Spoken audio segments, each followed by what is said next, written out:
الحمدللہ رب العالمین والصلاة والسلام علی سید المرسلین اما بعد۔ عزیز دینی بھائیو، پچھلے جمعے کو دنیا میں زندگی گزارنے کے کچھ اہم نکات پر گفتگو ہوئی تھی، اور پھر ہم نے یہ کہا تھا کہ اگلے جمعے کو موت سے متعلق بات کریں گے، لیکن آج موت پر بات نہیں کریں گے، بلکہ پچھلے جمعے کی جو گفتگو تھی اسی کی تکمیل میں کچھ اہم چیزیں آپ کے سامنے لاؤں گا۔ اللہ کے رسول صلی اللہ علیہ وسلم نے فرمایا، صحیح مسلم کی روایت ہے کہ تم لوگ جنت میں نہیں جا سکتے ایمان کے بغیر، اور کامل ایمان والے نہیں ہو سکتے جب تک آپس میں محبت نہ کرو۔ اور پھر فرمایا کہ میں تمہیں بتاؤں وہ کیا چیز ہے جس کے ذریعے تم آپس میں محبت کرنے لگو۔ فرمایا تم آپس میں سلام کا رواج ڈالو۔ قیامت کی نشانیوں میں سے ایک نشانی یہ بتائی گئی کہ لوگ ایک دوسرے کے بغل سے گزر جائیں گے، سلام نہیں کریں گے، اور کریں گے تو پہچان کے کریں گے، اور یہ بھی دیکھ کر کریں گے کہ یہ مجھ سے اگر چھوٹا ہے تو اس کو تو نہیں کرنا ہے۔ تو یہ بظاہر تو بہت چھوٹی چیز ہے، بہت ہی چھوٹی چیز نظر آ رہی ہے، لیکن اس پر میں آپ کو بتاؤں کہ یہ بہت بڑی بات ہے۔ رسول اکرم صلی اللہ علیہ وسلم چھوٹے چھوٹے بچوں کو سلام کرتے تھے۔ صحابہ کہتے ہیں کہ حضور صلی اللہ علیہ وسلم کبھی کسی کو سلام کی پہل کا موقع نہیں دیتے تھے۔ یہ کون ہے؟ یہ امام الانبیاء ہیں، رحمت عالم ہیں۔ اللہ کے بعد اگر کسی کا مقام ہے تو آپ صلی اللہ علیہ وسلم کا مقام ہے۔ اتنی عظیم ہستی چھوٹے چھوٹے بچوں کو سلام کر رہے ہیں، کسی صحابی کو سلام کی پہل کرنے کا موقع نہیں دیتے تھے۔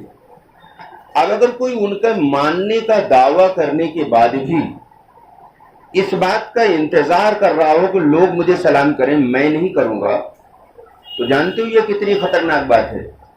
یہ اپنے وقت کا فرعون ہے، یہ اپنے وقت کا نمرود ہے، یہ اپنے وقت کا قارون ہے، یہ حامان ہے، یہ ابو جہل ہے۔ یہ کون ہے جن کے نام میں نہیں گنایا؟ یہ وہ لوگ تھے جو تکبر سے بھرے ہوئے تھے۔ تکبر میں نے کئی بار بتایا ہے، پھر سے بتا دے رہا ہوں۔ صحابہ نے پوچھا یا رسول اللہ تکبر کیا ہے؟ فرمایا تکبر دو چیزوں کا نام ہے، لوگوں کو اپنے سے کمتر سمجھنا، حقیر سمجھنا، اور حق بات کو جھٹلانا۔ یعنی وہ حق جھٹلانا جس سے اپنی انا کو ٹھیس پہنچتی ہوگی، جس میں اپنی بڑائی کم ہوتی ہے، اس کو جھٹلا دینا۔ مثلا سلام سے ہی لوگوں کا کرنے سے یہ محسوس ہوتا ہے کہ میرا مقام تھوڑا چھوٹا ہو جائے گا، تو وہ سننے کے بعد بھی اس کو اگنور کر دیتے ہیں، لیکن سچائی اس کے برعکس ہے۔ ہمیشہ سچائی جو ہے وہ ذرا سا کسی پرت کے نیچے چھپی ہوتی، اس لیے ہر آدمی نہیں دیکھ پاتا۔ جو گہری نظر رکھنے والے لوگ ہوتے ہیں وہ دیکھ پاتے ہیں۔ سچائی یہ ہے کہ جو آدمی سلام میں پہل کرے گا، خدا اس زمین پر بھی اس کو عزت کے اعلیٰ مقام پر پہنچاتا ہے، اور اس کو بہت ساری تمام گندگیوں سے اس پہل کے برکت سے اللہ نجات دے دے گا، اس کو پاک کر دے گا۔ اور یاد رکھیے دل کی جو گندگی ہے یہ ظاہری گندگی سے کروڑوں گنا بڑی ہے۔ ظاہری گندگی تو پانی سے صاف ہو جاتی ہے، لیکن اندر کی جو گندگی ہے، انا ہے، تکبر ہے، حب جاہ ہے، حب دنیا ہے، شہرت کا جذبہ ہے، یہ وہ گندگی ہے کہ جہنم کی آگ سے پہلے نہیں نکلتی۔ ہاں اگر اس گندگی کو کوئی چیز نکال سکتی ہے تو وہ سلام میں پہل کرنا ہے۔ اس کے اندر سے انانیت نکل جائے گی، اس کے اندر سے اور بہت سارے رذائل نکل جائیں گی۔ یہ بڑی عجیب بات اللہ کے رسول نے فرمایا کہ میں بتاؤں کیا چیز ہے جس کے ذریعے تم آپس میں محبت کرو۔ فرمایا تم سلام کا رواج ڈالو۔ اور اس کے پہلے کا ٹکڑا کیا ہے؟ اسی مسلم کی اس روایت میں کہ تم کامل ایمان والے نہیں بن سکتے جب تک آپس میں محبت نہ کرو۔ معلوم یہ ہوا کہ محبت ایمان کا ایک جز ہے، جس کا ایمان جتنا قوی ہوتا جائے گا اس کے دل میں تمام انسانوں کی محبت بڑھتی چلی جائے گی، پھر اس سے آگے بڑھ کر کے تمام مخلوقات کی محبت بڑھتی چلی جائے گی، یہاں تک کہ اگر وہ کسی جانور کو بھی تکلیف میں دیکھے گا تو اس کے قدم آگے نہیں جا پائیں گے جب تک اس جانور کی تکلیف دور نہ کر دے۔ یہ محبت اس سطح پر بڑھ جاتی ہے۔ تو گویا پیغمبر نے ایمان کا ایک تھرمامیٹر دے دیا کہ اگر تمہارے دلوں میں ساری انسانیت کی اور ہر جاندار کی محبت ہے تو تم واقعی ایمان والے ہو، اور اگر تمہارے دل میں انسانیت کی محبت نہیں اور تمام جاندار مخلوق کی بھی محبت نہیں ہے تو پھر ایمان کے دعوے میں ابھی بہت کمی ہے، بہت کمزوری ہے، اور ایسا کمزور ایمان خطرہ ہے کہ موت سے پہلے کہیں چھن نہ جائے۔ اس لیے قوی ایمان، کامل ایمان بنانے کے لیے ضروری ہے کہ جو وہ اصول و ضابطے اللہ کے رسول نے بتایا بلند اخلاق کے پیدا ہونے کے لیے، قلب کے پاکیزہ ہونے کے لیے، ان اصول کو ہمیں اپنانا چاہیے۔ اس پر ایک بہت ہی حیرت انگیز اور ایمان افروز بات آپ کے سامنے رکھ دوں کہ جب محبت آتی ہے تو لوگ کس سطح پر پہنچتے ہیں، اور جب محبت نکلتی ہے تو لوگ جانوروں کی سطح سے نیچے پہنچ جاتے ہیں۔ اسی لیے حضرت علی سے کسی نے پوچھا کہ انسان اور جانور میں کیا فرق ہے، تو انہوں نے کہا جو صرف اپنے لیے جیے وہ جانور ہے، اور جو دوسروں کے لیے جیتا ہے وہ انسان ہے۔ یہ حضرت علی اکیلی کی بات نہیں ہے، قرآن میں بھی ہے، یؤثرون علی انفسہم ولو کان بہم خصاصہ۔ ایمان والی تو وہ ہیں جو اپنی ضرورتوں پر ترجیح دیتے ہیں، پراتھمکتا دیتے ہیں دوسروں کو۔ یہ تھیوری نہیں ہے۔ رسول اکرم صلی اللہ علیہ وسلم کے جو ساتھی تھے جن کو اصحاب رسول کہا جاتا ہے، ان کے یہاں یہ عام بات تھی۔ مثلا ایک بہت مشہور واقعہ ہے جس کو تقریباً 99% مسلمان جانتا ہے، ان پڑھ مسلمان اس واقعے کو جانتا ہے۔ وہ الگ بات ہے آپ نے جس انداز میں سنا ہوگا اس انداز میں نہیں کہنے جا رہا ہوں، میں دوسرے انداز میں لانے جا رہا ہوں کہ ایک صحابی جن کا بھائی جنگ میں زخمی ہو گیا تھا، اس کو پانی پلانے کے لیے ایک چھوٹے سے برتن میں پانی لے کر کے چلے، اور جو اپنے بھائی کے قریب پہنچے جو زخم سے چور اور پیاسا تڑپ رہا تھا، جیسے ہی اس کو پانی پلانے کے لیے پہنچے تو اس زخمی سگے بھائی کے بغل میں کوئی دوسرا پیاسا وہ بھی تڑپ رہا تھا، اس نے بھی پانی کا مطالبہ کیا۔ تو اس زخمی نے اپنے سگے بھائی کو کہا کہ مجھے پانی مت پلاؤ، پہلے اس پڑوس والے کو پانی پلا دو۔ اب پڑوس والے کے پاس پہنچے تو ایک اس کے بغل میں تیسرا آدمی تھا، اس نے بھی پانی کا مطالبہ کیا، تو اس نے بھی کہا کہ مجھے پانی نہ پلاؤ، پہلے میرے اس بھائی کو پانی پلا دو۔ اب یہ اس کے پاس پہنچے تو اس کے پاس میں چوتھا زخمی لیتا تھا، اس نے بھی پانی کا مطالبہ کیا تو اس نے بھی پانی پینے سے انکار کر دیا، کہا پہلے اس کو پلاؤ۔ جب اس کے پاس گئے تو وہ ختم ہو گیا، پھر اس کے پاس آئے یہ بھی ختم ہو گیا، اس کے پاس آئے یہ بھی ختم ہو گیا، چوتھے کے پاس آئے وہ بھی ختم ہو گیا۔ چاروں ایمان والے پیاسے دنیا سے چلے گئے، لیکن عمل سے بتایا، تقریر کر کے نہیں، لفظی نہیں، عمل کر کے بتایا کہ ہم اللہ کے ایسے دیوانے ہیں اور اللہ کی رضا میں ہم اس قدر اپنے کو کھپا چکے ہیں کہ موت کے وقت بھی جو سب سے مشکل ترین وقت ہے، ہم موت کے وقت بھی اللہ کی رضا کو مقدم رکھتے ہیں اور اپنی چاہت کو دوسرے درجے پہ رکھتے ہیں۔ ہم اللہ کی خوشی کے لیے خود تو پیاسے چلے جا رہے ہیں، لیکن اللہ کے بندے کو بغل میں پہلے پانی پلائے، خود پانی پینا گوارا نہیں۔ یہ کون تھے؟ یہ کامل ایمان والے تھے۔ ذرا ان کے ایمان سے ہم اپنا موازنہ تو کریں، ہندی میں کہیں گے تلنا تو کریں، ذرا آپ دیکھیں تو ان کا ایمان اور آپ کا ایمان کیا ہے۔ اگر پڑوس کے ایک آدمی کا کاروبار نہیں چل رہا ہے تو جو 3,000 روپے مہینے کا دودھ آتا ہے اس کو 1 پاؤ کم کر دیجئے، 2,000 کا دودھ لیجئے، 1,000 روپیہ اس پڑوسی کو دے دیجئے، اس کی دعائیں نکلیں گی۔ خدا کی قسم سینکڑوں سال خانہ کعبہ میں عبادت کرنے پر خدا اتنا خوش نہیں ہوتا جتنا کسی پڑوسی کی مدد کرنے سے رب کی رحمت کو جوش آتا ہے۔ اس پر اتنی حدیثیں ہیں کہ اگر سناؤں تو مجھے 2 گھنٹہ چاہیے، وقت اجازت نہیں دیتا۔ مشکل سے 5 منٹ بچے ہیں، مجھے بہت ساری باتیں کہنی تھی۔ ایمان اس کا نام ہے، ایمان لفاظی کا نام نہیں ہے، ایمان ٹوپی اور کرتے کا نام نہیں ہے، ایمان داڑھی کا نام نہیں ہے، ایمان جمعے کی نماز کا نام نہیں ہے، ایمان اس کا نام ہے کہ تم دنیا میں بسنے والے ہر انسان کی بغیر تفریق مدد کرنے والے بن جاؤ۔ یہ کہاں ہے یہ ایمان بھائی؟ آج ماں اگر پریشان ہے، غریب ہو گئی، اس کی مدد کے لیے تیار نہیں، بیوی کے چوچلوں کے لیے اس کے پاس پیسے موجود ہیں۔ وہ ماں جس نے 9 مہینہ اسے اپنے پیٹ میں اٹھائے پھرتی تھی، جس نے 2 سال اسے دودھ پلایا، کڑاکے کی ٹھنڈ میں جب یہ پیشاب کرتا تھا وہ گیلے میں ہو جاتی تھی، اس کو وہ سوکھے میں کرتی تھی۔ اے ظالم، آج تو جوان ہو گیا تو اس بیوی کے چوچلے پہ تو سب کچھ لگانے کے لیے تیار ہے، اس ماں سے محبت سے بات کرنے کے لیے تیار نہیں۔ داڑھی اور ٹوپی بڑا چمگا لگائے گا، خدا کی قسم تیری یہ ساری نماز کے باوجود تو جہنم میں جائے گا۔ اگر تو نے ماں کے ساتھ محبت کا سلوک نہ کیا، تو نے اپنے باپ کے ساتھ محبت کا سلوک نہ کیا، تو تیری نماز تجھے جہنم میں جانے سے نہیں روک پائے گی۔ اسلام اخلاق کا نام ہے، اسلام محبت کا نام ہے، اسلام ہمدردی کا نام ہے، اسلام بھائی چارگی کا نام ہے۔ ایک حدیث سنا دوں، بڑی حیرت انگیز ہے۔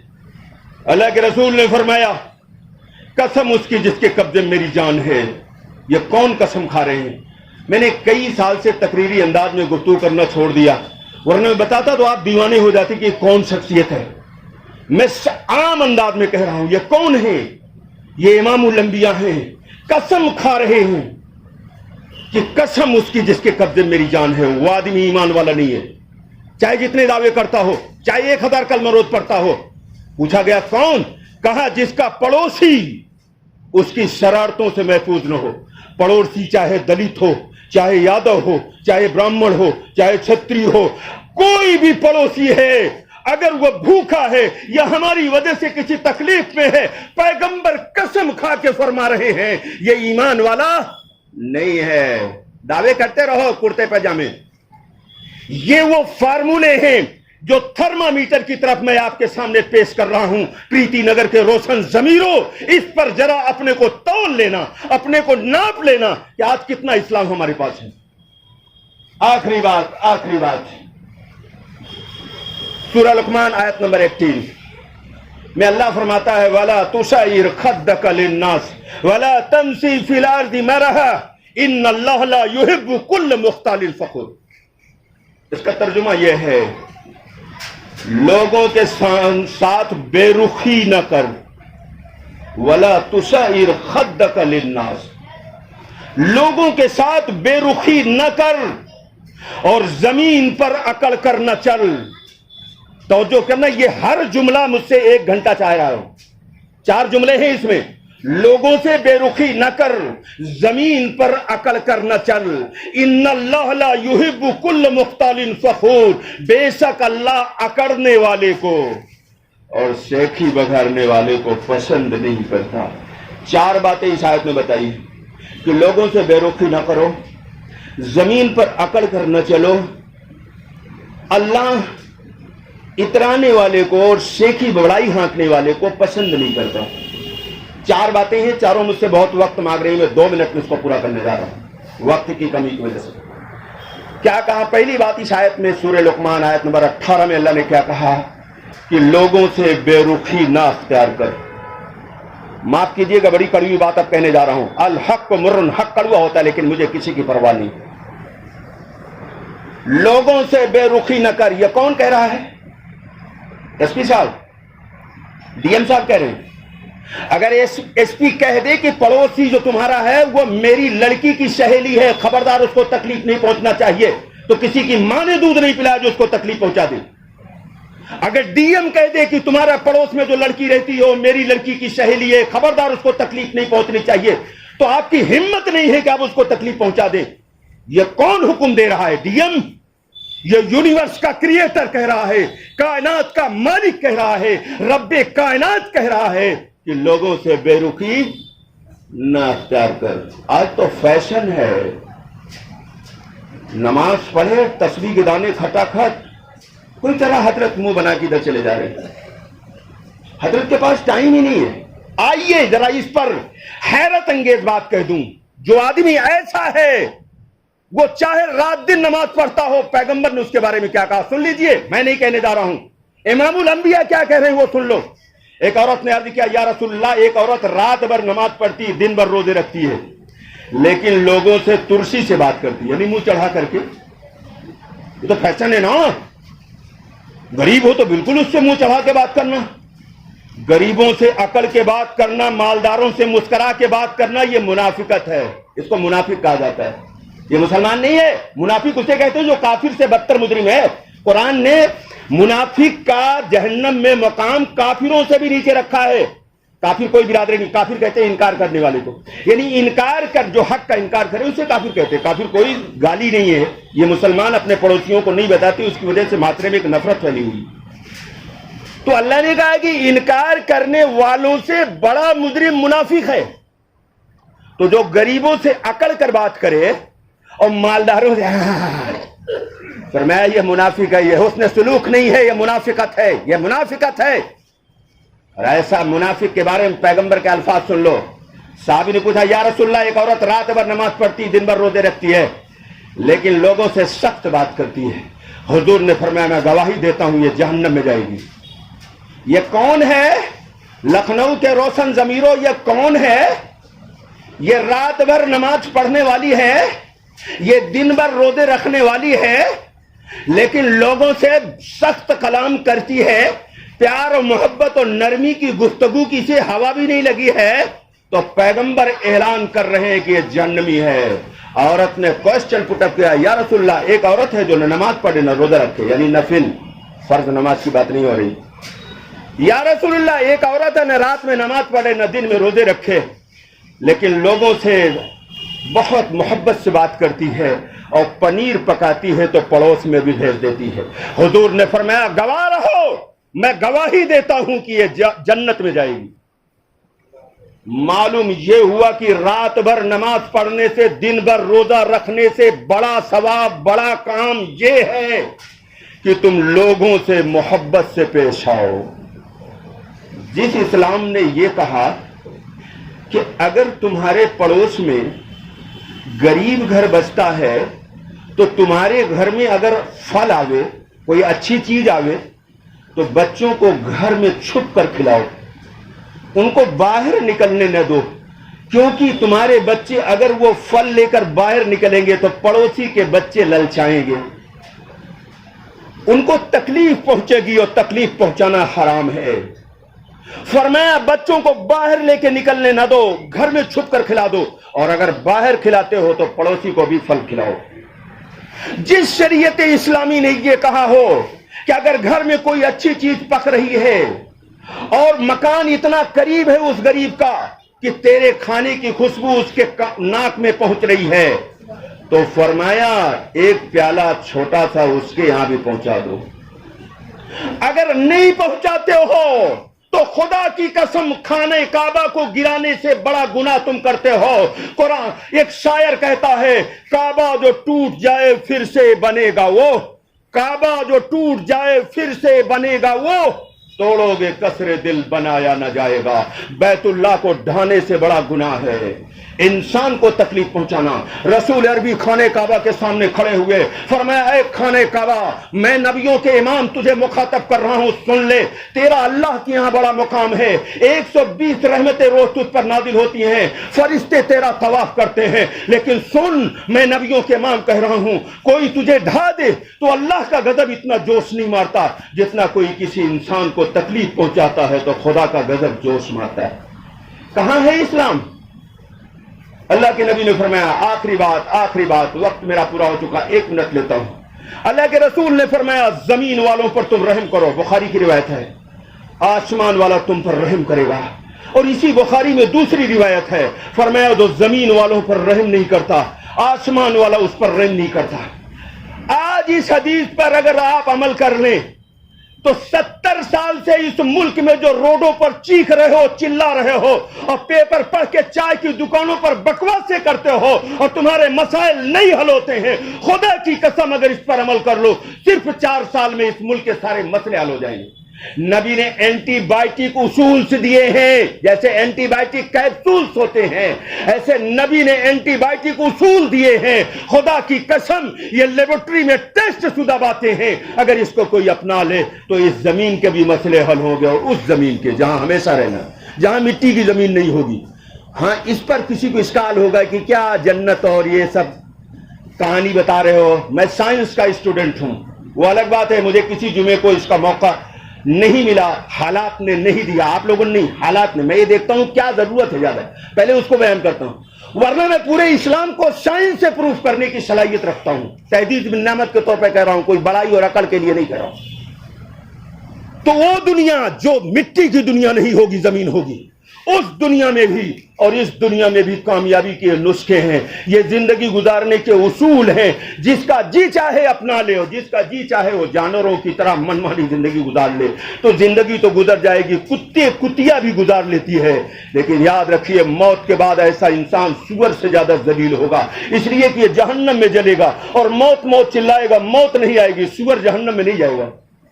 اس معنی میں کہا جاتا ہے سور سے بدتر ہے، اس معنی میں اس کو کلا نام کہا، اس معنی میں اس کو بلہم اضل کہا. قرآن نے کہا جانوروں سے بدتر ہو، جانوروں سے گئے گزرے ہوئے. بلہم اضل کے معنی ان سے بھی زیادہ راہ بھٹکے ہوئے، جانوروں سے زیادہ راہ بھٹکے ہوئے. اس لیے میرے دوستو اسلام بلند اخلاق کی دعوت دیتا ہے، اور اسلام اگر پورا ڈیپلی غور کرو گے تو سب کا نچوڑ صرف اخلاق ہے. اس لیے ایک شاعر نے کہا درد دل کے لیے پیدا کیا انسان کو، ورنہ طاعت کے لیے کچھ کم نہ تھے ضروریاں. میری گفتگو میں ہو سکتا ہے بہت سارے اشکالات لوگوں کو ہوں تو مجھ سے سوال کیا جا سکتا ہے. وما علینا الا البلاغ، سنتیں پڑھ لیجیے.